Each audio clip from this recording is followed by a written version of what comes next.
The rain poured down mercilessly that night in the city. It was the kind of downpour that soaked through everything within seconds, the kind that made even the bravest souls seek shelter. Among those caught in this unforgiving weather was a young woman, struggling to get her car started on a deserted street corner.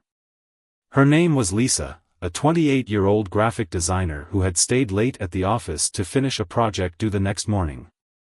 Now, at almost midnight, her reliable old sedan had chosen the worst possible moment to break down. The battery was dead, and her phone had run out of charge hours ago. Lisa sat in her car, watching the rain hammering against the windshield, feeling completely helpless. The streetlights cast eerie shadows through the raindrops, making the empty street seem even more intimidating. She had tried waving down a few passing cars, but no one had stopped to help. "Just my luck," she muttered, resting her forehead against the steering wheel. The deadline for her project was extremely important. It could mean a promotion she had been working toward for months. If she couldn't get home to finish it, all her hard work would be for nothing. After sitting in silence for what felt like hours, Lisa decided she had no choice but to brave the storm and look for help. She pulled her thin jacket tighter around herself, took a deep breath, and stepped out into the pouring rain. The cold water immediately soaked through her clothes, making her shiver. She looked around, hoping to spot an open store or a payphone, but the street was deserted. Most businesses had closed hours ago, and the few apartment buildings nearby showed no signs of activity. Lisa had walked about 2 blocks, completely drenched and increasingly desperate, when she noticed a figure huddled in the doorway of an abandoned storefront. As she got closer, she realized it was a man wrapped in a worn blanket, his belongings packed in a weathered backpack beside him. He was homeless, seeking shelter from the rain just like she was seeking help. Under normal circumstances, Lisa might have walked by without a second glance. Growing up in the city, she had been taught to be cautious around strangers, especially at night. But desperation made her reconsider. Maybe he knew if there was an open store nearby where she could charge her phone or call for help. Approaching cautiously, Lisa cleared her throat. "Excuse me, sir." The man looked up, and Lisa was struck by his eyes. They were kind, clear, and surprisingly alert despite his rough appearance. He seemed to be in his 60s, with a salt and pepper beard and weathered features that told of a life lived under the open sky. "You're soaked to the bone, miss," he said, his voice gentle and concerned. "Everything all right?" Something about his demeanor put Lisa at ease, despite all the warnings that had been drilled into her head since childhood. "My car broke down a couple of blocks away, and my phone is dead. I'm trying to find somewhere I can call for help." The man studied her for a moment, then reached into his backpack and pulled out an old but functional flip phone. "Here, use mine. It's not fancy, but it works." Lisa was taken aback by his generosity. "Thank you so much. I'll be quick, I promise." As she dialed the roadside assistance number, the man shifted to make more room in the doorway. "Come in out of the rain while you wait. Name's Tom, by the way." "Lisa," she responded automatically, grateful for the slight protection from the downpour.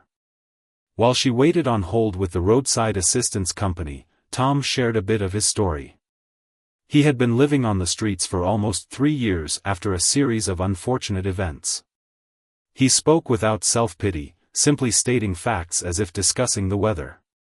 When the operator finally came on the line, Lisa was informed that due to the storm, all assistance vehicles were currently busy with emergencies. The earliest they could send someone would be in 4 hours. Lisa's heart sank. 4 hours meant she'd never get home in time to finish her project. Seeing her distress, Tom asked what was wrong. After Lisa explained her situation, he was quiet for a moment, then spoke hesitantly. "I used to be a mechanic, you know. For 30 years before everything changed. If it's just a dead battery, I might be able to help. No promises, but it's worth a try." Lisa looked at him uncertainly. Could she trust this stranger?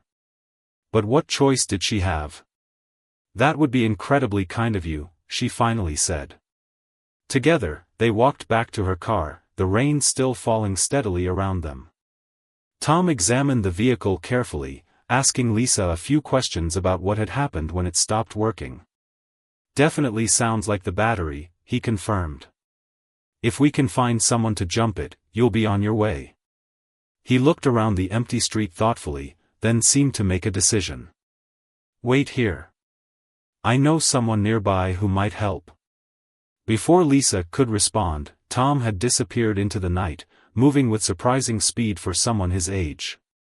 Left alone by her car, Lisa wondered if she had made a mistake. What if he didn't come back?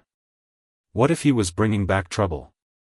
20 minutes passed, and Lisa was beginning to lose hope when she spotted two figures approaching through the rain.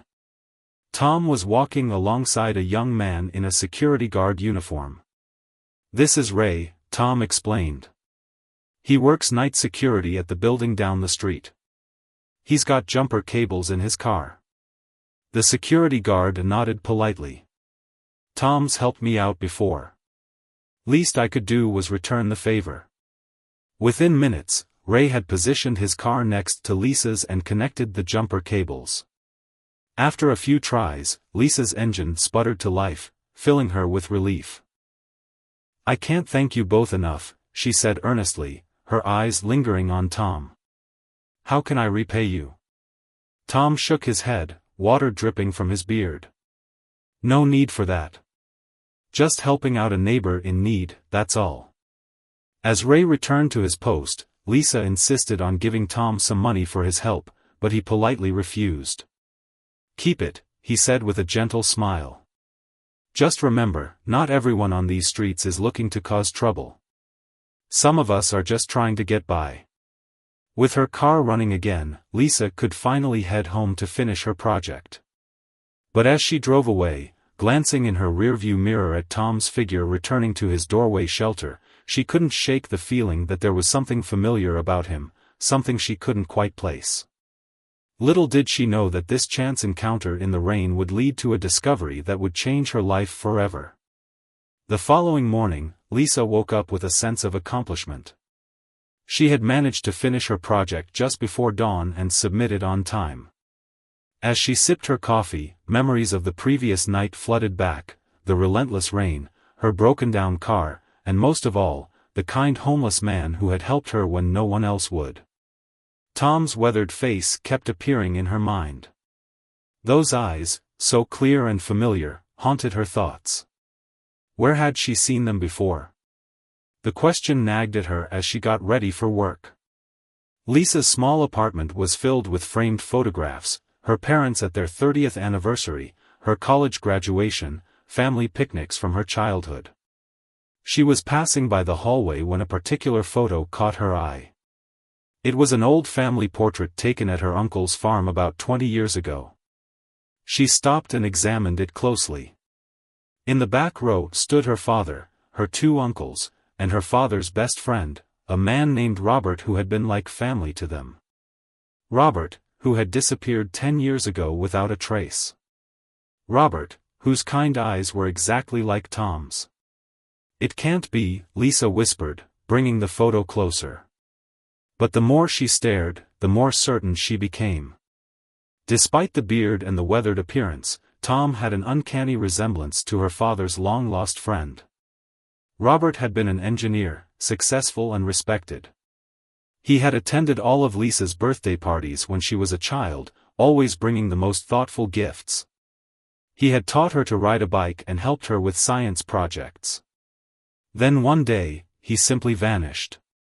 Her father had been devastated, spending months searching for his friend, but eventually gave up, assuming the worst. Lisa arrived at her design firm distracted, the photograph tucked safely in her bag. Her colleague, Jean, noticed her unusual quietness. Everything okay? How did the project turn out? Jean asked, rolling his chair over to her desk. Lisa nodded absently. The project's fine. I submitted it on time, somehow. Somehow? That sounds like a story, Jean prompted. Before she knew it, Lisa was recounting the events of the previous night, describing how her car had broken down and how a homeless man had come to her rescue. And the strangest part, she concluded, lowering her voice, is that I think I might know him. Or at least, I knew him once. Jean raised an eyebrow. How so? Lisa hesitated, then pulled out the photograph. See this man here? This is Robert. He was my dad's best friend who disappeared 10 years ago. I think the homeless man who helped me might be him. Jean studied the photo. That's a pretty big leap, Lisa. I mean, what would cause someone to go from being an engineer to living on the streets? I don't know, she admitted. But I need to find out. I need to find Tom again. That evening, instead of going straight home, Lisa drove back to the area where she had met Tom. The rain had stopped, but the streets were still slick with puddles reflecting the city lights. She parked her car near the spot where it had broken down and began walking, scanning doorways and alleys for any sign of him. After an hour of searching with no luck, Lisa was about to give up when she spotted a familiar figure sitting on a bench in a small park. Tom was feeding pigeons with breadcrumbs, his backpack resting beside him. Lisa approached slowly, her heart pounding. Up close, in daylight, the resemblance was even more striking. She was almost certain now. Tom, she called softly. He looked up, surprise flickering across his face when he recognized her. Car trouble again? He asked with a gentle smile. Lisa shook her head and sat down beside him. No, I came looking for you, actually. I wanted to thank you properly for your help last night. No need for that, he said, just as he had the night before. Lisa took a deep breath. Also, I wanted to ask you something. She pulled out the photograph and handed it to him. Is this you? Tom's hands trembled slightly as he took the photo. For a long moment, he said nothing, just stared at the image with an unreadable expression. Then, slowly, he returned it to her. That was a lifetime ago, he said quietly. Lisa felt a rush of emotions, shock, confusion, sadness. It is you. You're Robert. My father's friend. You taught me how to ride a bike when I was 7. Tom, or Robert, looked away, his gaze fixed on the distance. I remember. You fell and scraped your knee, but you didn't cry. You got right back on. What happened to you? Lisa asked, her voice barely above a whisper. Everyone looked for you. My dad was heartbroken. The old man sighed deeply, his shoulders slumping as if under a great weight. Life happened, Lisa. Mistakes. Bad choices. Things I'm not proud of. He fell silent again, and Lisa didn't press him. They sat together, watching the pigeons peck at the remaining breadcrumbs. Finally, he spoke again. How is your father? How's Jack doing? The question sent a chill down Lisa's spine. Her father's name was Jack, this man truly was Robert. He's okay, she answered. Retired now. Still lives in the same house. Robert nodded, a mixture of relief and regret crossing his face. Good. That's good. Lisa had 1,000 questions burning inside her, but she could see that Robert was becoming uncomfortable. She didn't want to push too hard and risk him disappearing again. Would you have dinner with me tonight? She asked impulsively. Nothing fancy, just a meal. I'd like to catch up, if that's okay. Robert hesitated, looking down at his worn clothes. I'm not exactly dressed for dining out. We could get takeout, Lisa suggested. My apartment isn't far from here. Or we could go to the diner on 5th Street, they don't care what anyone wears. After what seemed like an eternal moment of consideration, Robert nodded. The diner sounds good. As they walked together toward the diner, Lisa felt as if she were walking with a ghost from her past. This man had once been like an uncle to her, bringing her presents and swinging her around in the air when she was little. Now he was a stranger, carrying all his possessions in a backpack, sleeping in doorways during rainstorms. What had happened in those 10 years? What secret was he carrying that had driven him to abandon his life and everyone who cared about him? The answers, Lisa suspected, would be far more complicated than she could imagine. But one thing was certain: finding Robert again was just the beginning of a story that had been waiting 10 years to be told. The diner on 5th Street was a no-frills establishment with vinyl booths, flickering fluorescent lights, and the constant clatter of dishes from the kitchen. Despite its worn appearance, it was clean and warm, a welcome change from the chilly evening outside. The smell of coffee and grilled onions filled the air as Lisa and Robert settled into a corner booth. Robert seemed uncomfortable at first, his eyes darting around as if looking for escape routes. His weathered hands fidgeted with the paper napkin in front of him. Lisa noticed how thin he was, how his clothes hung loosely on his frame. A waitress approached with menus, giving Robert a curious glance but saying nothing. Lisa appreciated the lack of judgment. It was probably why Robert had agreed to the diner in the first place. "Order whatever you want," Lisa said gently. "It's on me."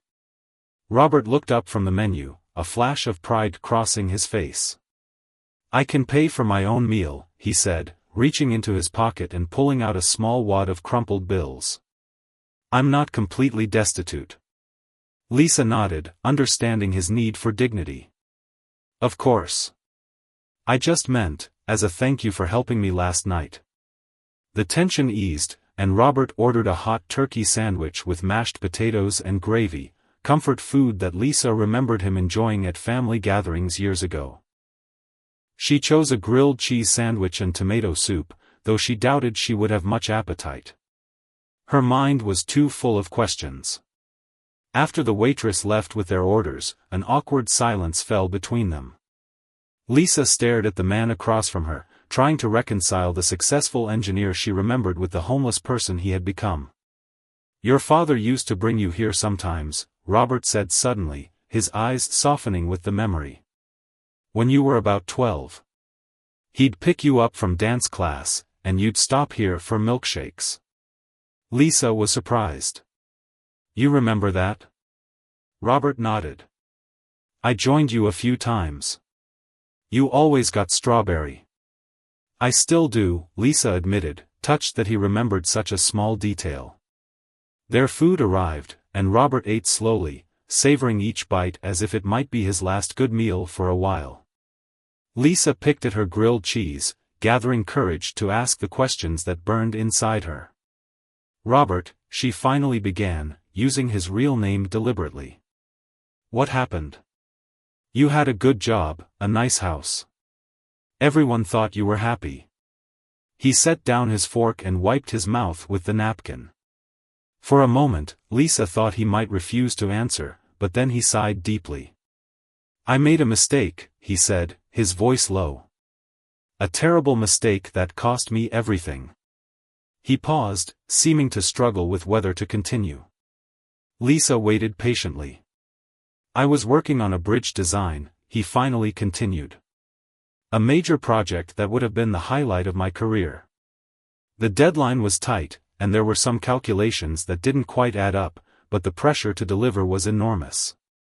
Lisa leaned forward, captivated by his story. "I fudged some numbers," Robert admitted, shame evident in his voice. "Nothing major, I told myself. Within acceptable parameters." The design was approved, construction began, and 6 months later, a support beam failed during final testing.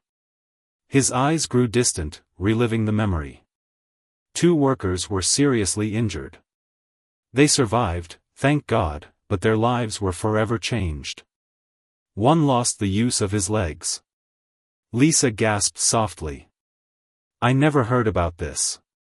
It wasn't publicized widely. The company settled with the victims, kept it out of the media as much as possible. But I knew." His voice broke slightly. "I knew it was my fault." "Did anyone else know? Did they fire you?" Robert shook his head. No one could prove anything. The investigation found design flaws but couldn't pinpoint responsibility. I could have kept my job, pretended it was just an unfortunate accident. But you couldn't live with yourself, Lisa finished for him, beginning to understand. Exactly. I couldn't face your father either. Jack and I had been friends since college. He always talked about how much he admired my integrity. Robert's laugh was hollow. What a joke that turned out to be. So you just disappeared? Robert nodded. I withdrew all my savings, gave most of it anonymously to the injured workers, and just walked away from everything. I couldn't bear the shame, couldn't face the people I'd let down. Lisa struggled to process this revelation. The man her family had mourned for a decade had been punishing himself all this time for a mistake that, while serious, hardly seemed to warrant such an extreme response. But why stay away so long? Why live on the streets? Robert's eyes met hers. At first, it was just going to be temporary. I needed time to think, to figure out how to make amends. But then days turned into weeks, weeks into months. The longer I stayed away, the harder it became to imagine going back. He gestured vaguely. And living like this, it felt like the punishment I deserved. No comfort, no security, no connections. Just me and my conscience. And the injured workers? What happened to them? I've kept track from a distance, Robert said. The one who lost the use of his legs, his name is Pete, he started a foundation for workplace safety. The settlement money helped, but his life was never the same. Lisa sat back, trying to absorb everything. Part of her wanted to reach across the table, take Robert's hand, and tell him it was time to come home. Another part understood that 10 years of self-imposed exile couldn't be undone in a single conversation. Does anyone else know you're still in the city? She asked. Robert shook his head. You're the first person from my old life I've spoken to in 10 years. And that was only because of the rain and your car. A coincidence, Lisa murmured, though something about it felt like more than that. Maybe, Robert said, finishing the last of his meal. Or maybe it was time. As they sat in that dingy diner, surrounded by the clatter of plates and the hum of conversations, Lisa realized she was at a crossroads. She could walk away from this reunion, respect Robert's choice to remain disconnected from his past life. Or she could try to help him find a way back, not just to a better living situation, but to forgiveness, both from others and from himself. The decision wasn't just about Robert. It was about her father, who had never fully recovered from the loss of his best friend. It was about what Lisa believed about redemption and second chances. As she looked at Robert across the table, she made her choice. I think my dad would really like to see you, she said quietly. Robert's expression shifted to one of genuine fear. Lisa, I don't think. Just think about it, she interrupted gently. You don't have to decide right now. But know that he misses you. We all did. For the first time that evening, tears glistened in Robert's eyes. The next few days passed in a blur for Lisa. During the day, she went through the motions at work, her mind constantly drifting back to her conversation with Robert. At night, she lay awake, wrestling with whether she should tell her father about finding his long-lost friend. She had exchanged phone numbers with Robert before they parted ways at the diner. He had an old flip phone, the same one he had lent her that rainy night, which he kept charged at a local shelter where he sometimes stayed. They had agreed to meet again in a week, giving them both time to process everything. On Thursday evening, Lisa found herself driving to her parents' suburban home for their weekly dinner. It was a tradition they had maintained ever since she had moved into her own apartment 3 years ago. Usually, these dinners were comfortable and predictable. Her mother would cook too much food, her father would ask about her work, and they would watch whatever game show was on TV while eating dessert. Tonight felt different. Lisa carried a secret that could potentially shake her father's world, and she wasn't sure if sharing it was the right thing to do. Her mother, Anne, greeted her at the door with a warm hug. "There's my girl. I made your favorite lasagna." Lisa's father, Jack, called from his armchair in the living room, "Is that my daughter I hear? Come tell me about that big project you were working on." The normalcy of it all made Lisa's heart ache. Her parents had created such a stable, loving home, the kind Robert had willingly walked away from in his own life. Throughout dinner, Lisa tried to focus on the conversation, answering questions about her job and laughing at her father's corny jokes. But her mother, always perceptive, noticed something was off. "You're awfully quiet tonight, honey," and said, passing Lisa another slice of garlic bread. "Everything okay at work?" Lisa nodded. "Work is fine, Mom. I'm just thinking about something that happened a few days ago." Her father looked up from his plate, curious. "What happened?" This was her opening. Lisa took a deep breath. "My car broke down during that big storm on Monday night." She told them about the dead battery, the pouring rain, and how a homeless man had come to her rescue. She carefully omitted Robert's identity, referring to him only as Tom, and watching her father's face for any reaction. Jack frowned with concern. "You need to be careful, Lisa. I'm glad this man helped you, but approaching strangers on the street at night isn't safe." "He wasn't dangerous, Dad," Lisa said. "Actually, he was really kind. And there's something else." She hesitated, then made a split-second decision. "He reminded me of someone." Her father raised an eyebrow. "Oh? Who's that?" Lisa reached into her bag and pulled out the family photograph she had been carrying all week. "He reminded me of Robert." The name hung in the air like a ghostly presence. Her father's expression changed instantly, a mixture of surprise and old pain crossing his features. Her mother put down her fork, eyes widening. "Robert?" Jack repeated, his voice suddenly hoarse. "You mean, my Robert? My friend?" Lisa nodded, watching her father carefully. "It got me thinking about him again. You don't talk about him much anymore." Jack's gaze drifted to the photograph, then away, toward the window. "No, I suppose I don't." And reached over and squeezed her husband's hand. "It's still hard for him," she explained to Lisa. "Even after all these years. He was more than just a friend," Jack said quietly. "He was like a brother to me. We went through everything together, college, our first jobs, buying our houses. He was there when you were born, Lisa. Did you know he was the first person outside of family to hold you?" Lisa shook her head, though she had heard the story before. She let her father talk, recognizing his need to reminisce. "I never understood why he left," Jack continued, his voice growing stronger with emotion. "No note, no phone call. Just gone. I hired a private investigator, you know. Spent thousands trying to find him." This was news to Lisa. "You never told me that. What was the point?" "The PI never found anything. It was like Robert had vanished into thin air." Jack sighed heavily.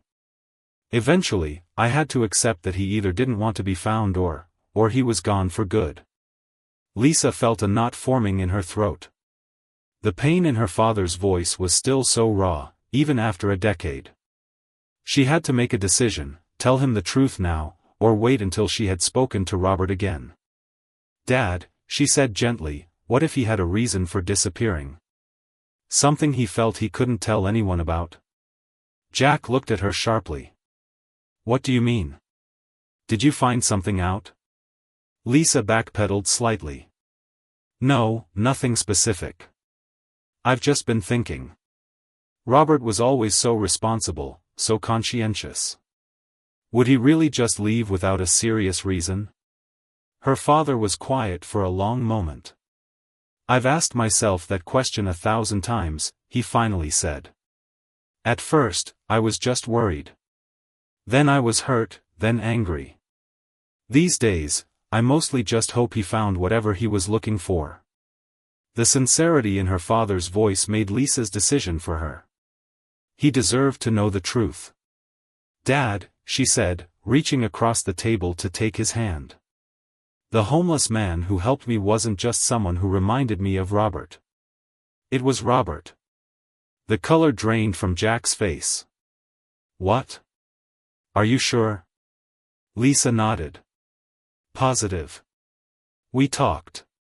He remembered things only Robert would know, like how you used to take me for strawberry milkshakes after dance class. Her mother gasped softly. Oh my goodness. He's been living on the streets for years, Dad. Right here in the city. Jack stood up abruptly, his chair scraping against the floor. Where is he now? I need to see him. He's staying near downtown, but Dad, there's more to the story. He's been carrying a heavy burden all these years. Lisa briefly explained what Robert had told her about the bridge accident, the injured workers, and his self-imposed exile. As she spoke, her father sank back into his chair, shock giving way to understanding.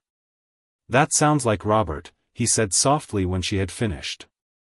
Taking the weight of the world on his shoulders. He's afraid to face you, Lisa explained. Ashamed of what he did and what he's become.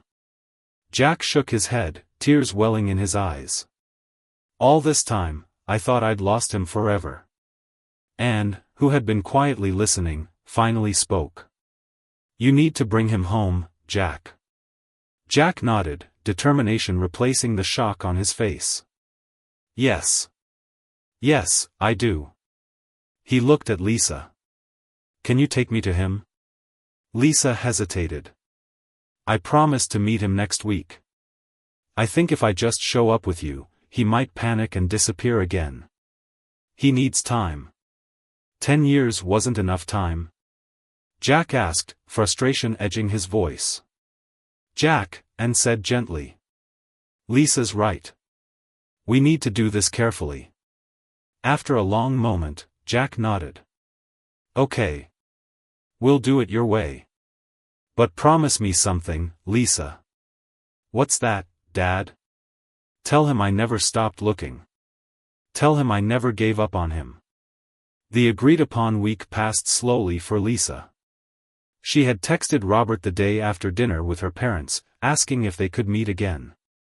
His response had been brief, same park. Tuesday. 4 p.m. When Tuesday finally arrived, Lisa left work early, her stomach in knots. The weight of her father's message sat heavily on her shoulders. How would Robert react? Would he agree to see Jack, or would the news send him retreating further into his self-imposed exile? The park was quieter than before, with only a few people walking their dogs or sitting on benches enjoying the mild afternoon. Lisa spotted Robert immediately. He was sitting at the same bench, but something was different about him. His beard had been trimmed, and he wore a clean, though still worn, button-up shirt instead of his usual layered t-shirts. He had made an effort for their meeting. You look nice, Lisa said as she sat down beside him. Robert shrugged, clearly uncomfortable with the compliment. The shelter had a visiting barber yesterday. And someone donated some clothes that fit me. They sat in silence for a moment, watching a squirrel dart across the path in front of them. I told my parents about you, Lisa finally said, deciding that directness was the best approach. Robert stiffened, his hands gripping the edge of the bench. You what? I had to, Robert. My dad deserved to know. He stood up abruptly, pacing in front of the bench. That wasn't your decision to make, Lisa. I trusted you. I know, she acknowledged, keeping her voice calm. And I'm sorry if you feel I betrayed that trust. But you have to understand, my father has been carrying this wound for 10 years. Finding out you're alive, it means something to him. Robert stopped pacing and looked at her, his expression a complicated mixture of anger, fear, and something else, perhaps a tiny flicker of hope. How did he react? He wants to see you, Lisa said simply. He said to tell you that he never stopped looking. Never gave up on you. Robert turned away, but not before Lisa caught the shine of tears in his eyes. He wiped them away roughly with the back of his hand. I'm not the same person he knew, Robert said, his voice rough with emotion. I'm not the successful engineer with the nice house and the respectable life. I sleep under bridges when the shelters are full. I collect recyclables for extra cash. What would Jack think of me now? He'd think you're his friend who needs him, Lisa answered. That's all that matters to him. Robert shook his head. You don't understand. The shame of facing him after what I did, it's too much. My dad knows about the bridge, Lisa said quietly. I told him everything you told me. Robert's head snapped up. Everything? Lisa nodded. And do you know what he said? He said it sounded just like you, taking the weight of the world on your shoulders. Robert sank back down onto the bench, suddenly looking very tired. Your father always did know me too well. He doesn't blame you, Robert. Nobody does. The only person who hasn't forgiven you is yourself. They sat together in silence for several minutes. A mother walked by pushing a stroller, giving them a curious glance before moving on. The afternoon sun cast long shadows across the path. There's something else I need to tell you, Lisa said finally. Something I've learned since we last met. Robert looked at her questioningly. I did some research about the bridge accident, she explained. I found the news articles, the investigation reports, everything I could get access to. Why would you do that? Robert asked, his voice tight. Because I needed to understand, Lisa said. And Robert, there's something important you should know. The investigation concluded that the beam failure wasn't just due to design flaws. There was also a manufacturing defect in the steel, something no one could have predicted or caught in advance. Robert frowned. What are you saying? I'm saying that even if your calculations had been perfect, that beam might still have failed. The responsibility doesn't rest solely on your shoulders. Robert shook his head stubbornly. That doesn't change what I did. I cut corners. I fudged numbers. No, it doesn't change that, Lisa agreed. But it does change the narrative you've been telling yourself for 10 years, that you alone are responsible for those injuries. The truth is more complicated. Robert seemed to deflate slightly, as if the righteousness of his self-punishment was being questioned for the first time. And there's more, Lisa continued. I found Pete Johnson, the worker who lost the use of his legs. Robert's head shot up, alarm in his eyes. You didn't tell him about me? No, Lisa assured him. I just wanted to see how he was doing. I donated to his workplace safety foundation and met him at a fundraiser last weekend. How is he? Robert asked hesitantly. He's remarkable, Lisa said honestly. He's built this amazing foundation that's changing industry standards. He's married with 2 kids. And Robert, he doesn't seem bitter. He talked about the accident as something that changed his life's direction, not something that ruined it. Robert looked down at his weathered hands. I've been following his foundation from a distance. Donating what little I can when possible. He mentioned that, Lisa said. There's an anonymous donor who's been sending small amounts regularly since the beginning. He always wondered who it was. Robert's eyes widened. He noticed. Lisa nodded. He said those donations, small as they were, kept coming even when larger donors dropped off. They meant something to him. A tear slipped down Robert's cheek, which he quickly wiped away. I never thought. I just wanted to help somehow, even if it was pathetically little. It wasn't pathetic, Lisa said firmly. It was constant. Faithful. Even when you had almost nothing, you kept giving. She reached out and took his hand. Robert, you've punished yourself long enough. What happened was a terrible accident with multiple causes. You've paid for your mistake 1,000 times over. Robert didn't pull his hand away, but he didn't look convinced either. Even if that's true, I can't just walk back into my old life. Too much time has passed. Too much has changed. Nobody's asking you to pretend the last 10 years didn't happen, Lisa said gently. But maybe it's time to stop hiding. Time to reconnect with people who care about you. Robert looked up at the darkening sky, then back at Lisa. Your father really wants to see me? Even knowing what I've become? Especially in knowing what you've been through, Lisa corrected him. He's waiting for my call right now. I promised I wouldn't pressure you, but he's ready whenever you are.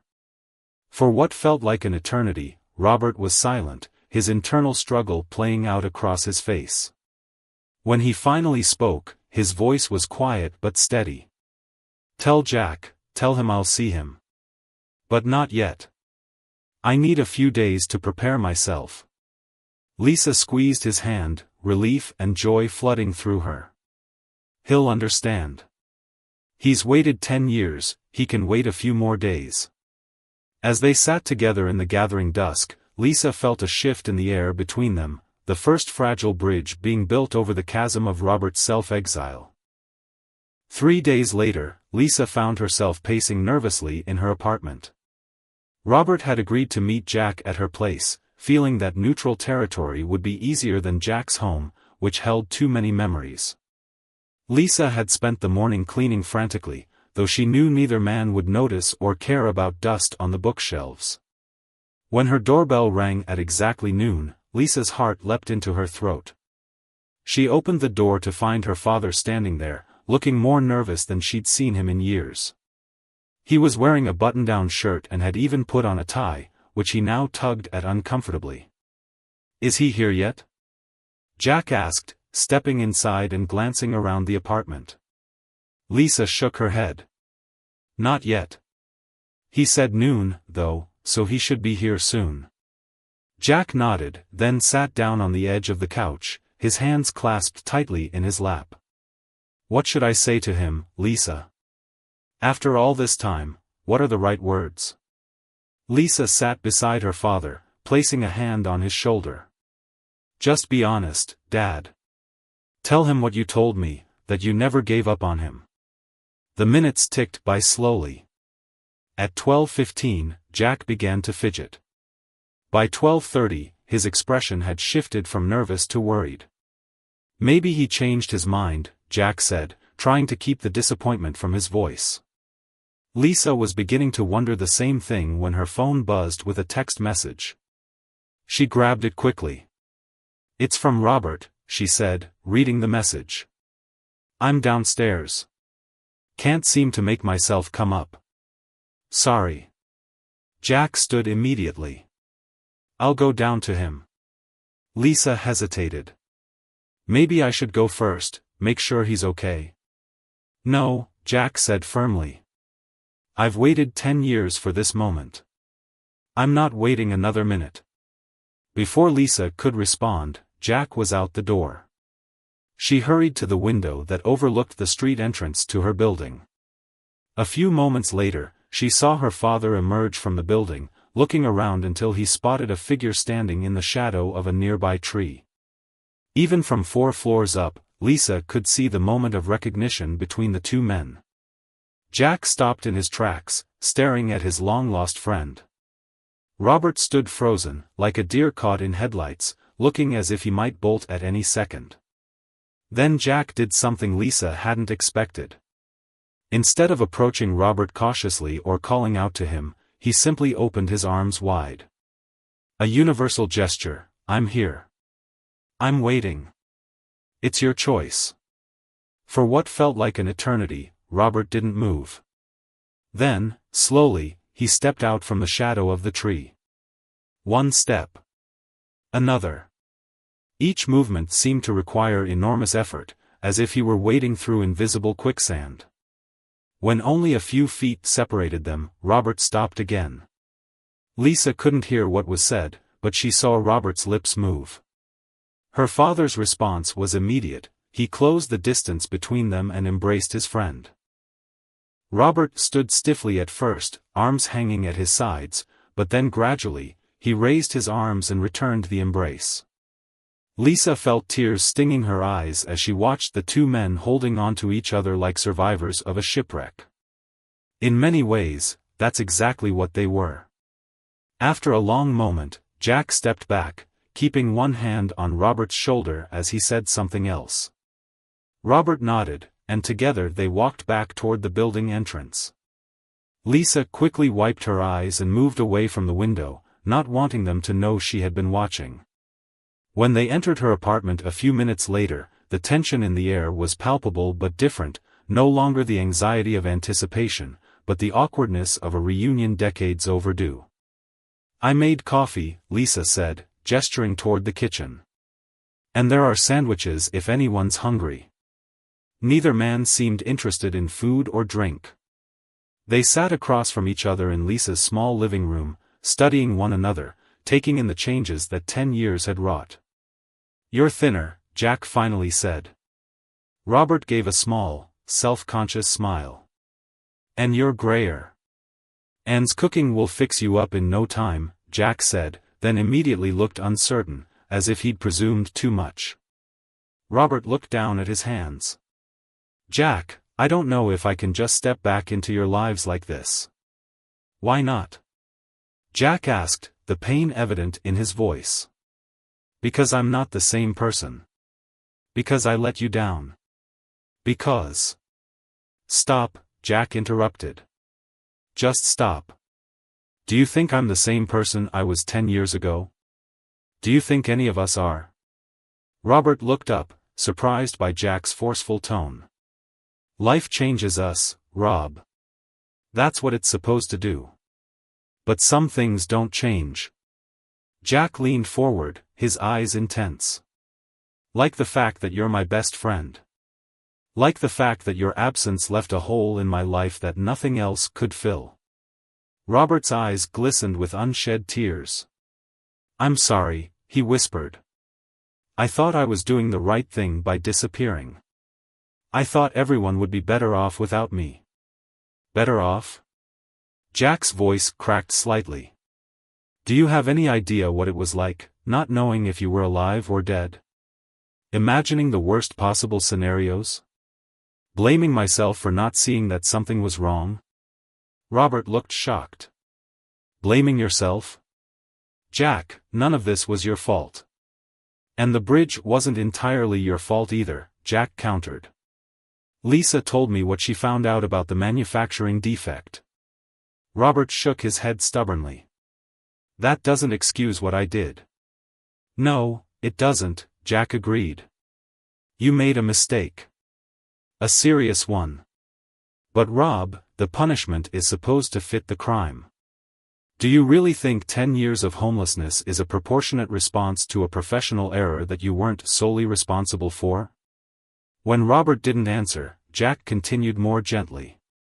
"I understand guilt, Rob. I understand shame. But at some point, you have to allow for the possibility of forgiveness." "I don't know how," Robert admitted, his voice barely audible. Jack smiled sadly. "You start by coming home. Not necessarily to your old life, that's gone, and we can't get it back. But to people who care about you. To a community that can help you rebuild." Lisa, who had been silent during this exchange, spoke up. "I've been looking into some options, Robert. There's a transitional housing program that could be a good fit. And Dad knows someone at his old company who might have some consulting work you could do once you're back on your feet." Robert looked overwhelmed. "I don't deserve all this help." "It's not about deserving," Jack said firmly. "It's about family. And like it or not, you're family to us." For the first time since entering the apartment, Robert's posture relaxed slightly.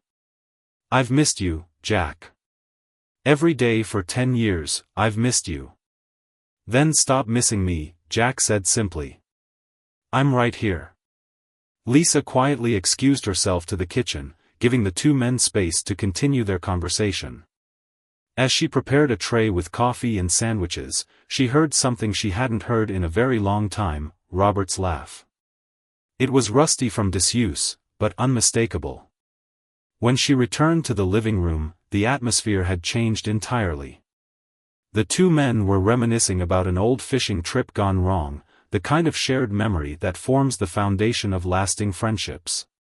Robert accepted the coffee Lisa offered him, his hands steadier than they had been days before. When he looked up at her, his eyes held something new, not just gratitude, but the first fragile bloom of hope. "Thank you," he said quietly. "For not giving up on me. For making this happen." "Actually," Lisa said with a smile, "I think it all started with a dead car battery in the rain." Robert smiled back, a real smile that reached his eyes. "Sometimes help comes from the most unexpected places." Jack clapped a hand on Robert's shoulder. "And sometimes it comes from exactly where it's supposed to." 6 months later, Lisa stood outside a small brick building on the edge of downtown. A freshly painted sign hung above the entrance: Second Chance Workshop. She checked her watch, still 15 minutes before the opening ceremony was scheduled to begin. Already, a small crowd had gathered, including local news reporters and community members curious about the new establishment. Lisa smiled to herself, remembering how quickly things had changed since that rainy night when her car had broken down. Sometimes life's biggest turning points came disguised as minor inconveniences. "Nervous?" asked a voice behind her. Lisa turned to see her father approaching, dressed in a suit and tie. "A little," she admitted. "But not about the ceremony. I'm more concerned about my speech." Jack laughed. "You'll do fine. Besides, today isn't about speeches. It's about celebrating how far we've all come." Together, they entered the building. The interior had been completely renovated: fresh paint, new lighting, and workstations equipped with drafting tables and computers. At the far end, a group of men and women were gathered, listening intently to someone explaining the features of a specialized design software. At the center of this group stood Robert, looking almost unrecognizable from the homeless man Lisa had met half a year ago. His beard was neatly trimmed, his clothes were clean and professional, and most noticeably, his eyes shone with purpose and energy that had been absent before. When he spotted Lisa and Jack, Robert excused himself from the group and walked over to greet them. "You're early," he said, embracing each of them in turn. "Couldn't miss watching the teacher in action," Jack replied with a grin. "You looked like you were in your element over there." Robert nodded, a hint of wonder in his expression. "It feels right, sharing what I know with people who are trying to rebuild their lives. I never thought I'd be teaching again." The Second Chance Workshop had been Robert's idea, developed during his time in the transitional housing program. With Jack's connections and Lisa's design skills, they had secured funding and support from local businesses to create a place where people experiencing homelessness could learn technical skills in engineering and design. Robert had started as both a student and a consultant, gradually regaining his confidence in his professional abilities. When the opportunity arose to become the lead instructor, he had hesitated at first, doubting whether anyone would take lessons from someone who had spent a decade on the streets. But his unique perspective proved to be his greatest strength. He understood the students' challenges because he had lived them himself. "Is Pete here yet?" Lisa asked, looking around the room. Robert nodded. "He arrived about an hour ago to make sure the accessibility features were all in order. He's in the back office now, going over some paperwork." Pete Johnson, the worker who had been injured in the bridge collapse, had become an unexpected ally in the project. When Robert had finally found the courage to meet with him, confessing his role in the accident and his years of anonymous donations, Pete's response had surprised everyone. Instead of anger, he had offered understanding and eventually, partnership. His Workplace Safety Foundation had become a major supporter of the workshop, providing both funding and expertise. "And how about your special guest?" Jack asked with a knowing smile. Robert's expression softened. She should be here any minute. She texted to say she was running late, something about traffic from the airport. She was Diane, Robert's sister, who had flown in from across the country for the opening ceremony. The reunion with his family had been one of the most emotional steps in Robert's journey back from exile. Years of shame had convinced him that they would reject him, but like Jack, they had welcomed him with open arms and tears of joy. As the room began to fill with guests, Lisa found herself reflecting on the chain of events that had led to this moment. From a broken-down car in the rain to a community center that would help dozens of people rebuild their lives, it seemed almost too perfect to be coincidence. "Penny for your thoughts?" Robert asked, noticing her contemplative expression. "I was just thinking about how things connect," Lisa replied. "If my car hadn't died that night, if you hadn't been there to help me." "I've thought about that too," Robert admitted. "For years, I believed I was being punished by fate. Now I wonder if I was actually being guided toward redemption all along." A commotion at the entrance drew their attention. Diane had arrived, rushing in with apologies for her tardiness. Robert excused himself to greet his sister, leaving Lisa and her father watching the joyful reunion. "He looks happy," Jack observed. "Really happy. I wasn't sure I'd ever see that again." "He's found his purpose," Lisa said. "Helping others who are where he once was." Jack nodded thoughtfully. "You know, he told me something interesting yesterday. He said that during those 10 years on the streets, the only times he felt any peace were when he was helping someone else, giving directions to lost tourists, sharing food with other homeless people, or in your case, fixing a car battery in the rain. Even when he had almost nothing, he still found ways to give," Lisa murmured. "Exactly. He was punishing himself, but he never stopped being who he truly was at heart." The ceremony began with Pete Johnson introducing the workshop's mission and team. When it was Robert's turn to speak, a hush fell over the crowd. Many knew pieces of his story, the successful engineer who had disappeared for a decade before returning to create this program. Robert stood at the podium, looking momentarily overwhelmed by the attention. Then his eyes found Lisa in the crowd, and he seemed to draw strength from her encouraging smile. "Second chances don't often announce themselves with fanfare," he began, his voice steady and clear. "Sometimes they arrive disguised as problems, a car breaking down in the rain, a chance encounter with someone from your past, a moment of truth you can no longer avoid." As Robert continued his speech, Lisa noticed a man standing at the back of the room, listening intently. It took her a moment to recognize him, Ray, the security guard who had helped jumpstart her car that rainy night. Robert had made sure to invite him to the ceremony, insisting that he was an important part of the story. "The hardest lesson I had to learn," Robert was saying, "wasn't about engineering or survival. It was about forgiveness, not just from others, but from myself. For years, I believed I was unworthy of help, undeserving of connection. I chose punishment over possibility."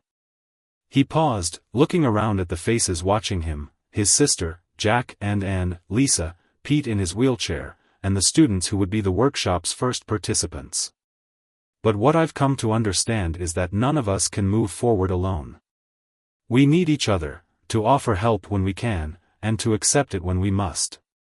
Every person in this room has taught me that in some way." As the ceremony concluded and people mingled, sharing refreshments and conversation, Lisa found herself standing once again with Robert and her father. "So," Jack said, clapping Robert on the shoulder, "how does it feel to be officially back in the world?"